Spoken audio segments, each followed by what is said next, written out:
Good morning. मी देवयानी जोशी. एक गोष्ट आणि आपल्या आयुष्याला समृद्ध करता येऊ शकेल असा एक छोटासा विचार. चला ऐकूया. एकदा एक खूप श्रीमंत माणूस असतो. तो त्याच्या गुरूंकडे जातो आणि म्हणतो, मला माझ्याकडे पैसा सगळं आहे, खूप काही काही आहे, साधन संपत्ती, पण समाधान नाही आहे, मी खुश नाही आहे. ते गुरु म्हणतात, तू काय काय केलंस आत्तापर्यंत? तो सांगतो, मी मेडिटेशन शिकलो, मी तीर्थयात्रा केल्या, खूप काय काय केलं. ते गुरु म्हणतात, हे सगळं तू स्वतःसाठी केलं, तू समाजासाठी काय केलंस? तो म्हणजे काय? ते विचारतात, तू कुणा गोरगरिबांची कधी मदत केली आहेस का? तो म्हणतो, असं कसं त्यांना मदत करायची? आपण जर का त्यांना फायनान्शियल मदत केली तर त्यांना पैशाची व्हॅल्यूच राहणार नाही. ते म्हणतात, तू एखाद्या रुग्णाची सेवा केली आहेस का, आजारी माणसाची? तर तो म्हणतो, असं कसं कोणाची पण सेवा करणार? त्यांची सेवा करताना इन्फेक्शन होऊन जर मीच आजारी पडलो तर? ते गुरु हसतात, म्हणतात, तुला तर प्रत्येक गोष्टीत काहीतरी निगेटिव्ह दिसतं. जोपर्यंत तू ते निगेटिव्ह बाजूला करून पॉझिटिव्ह शोधून काही करणार नाही लोकांसाठी, तोपर्यंत तुला मनशांती आणि समाधान मिळणार नाही. कसं असतं, कधी कधी आपण एखाद्याला मदत करतो आणि ती मदत किती मोठी आहे याची आपल्याला तेव्हा जाणीवही नसते.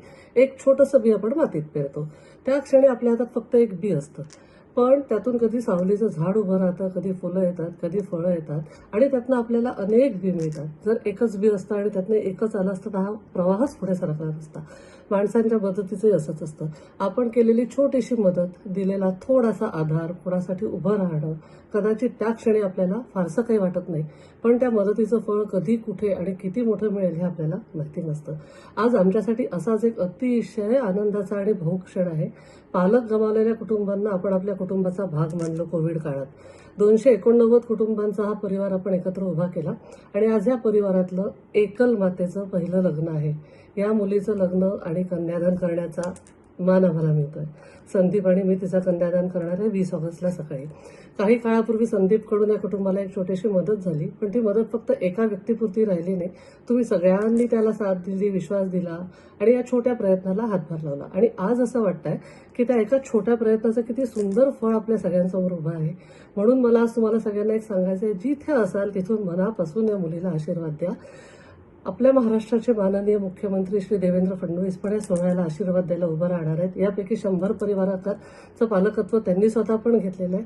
कारण एक लग्न जर म्हटलं, आता ते एकल मातेचं आहे, तर ते लग्न फक्त 2 व्यक्तींचं नातं जोडत नाही, तर कधी कधी ते अनेक माणसांच्या चांगुलपणाला एकत्र आणतं.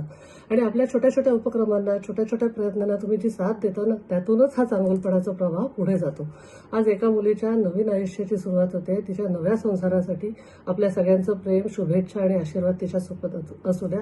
एका छोट्या मदतीचं सुंदर फळ. Stay blessed. I love you all.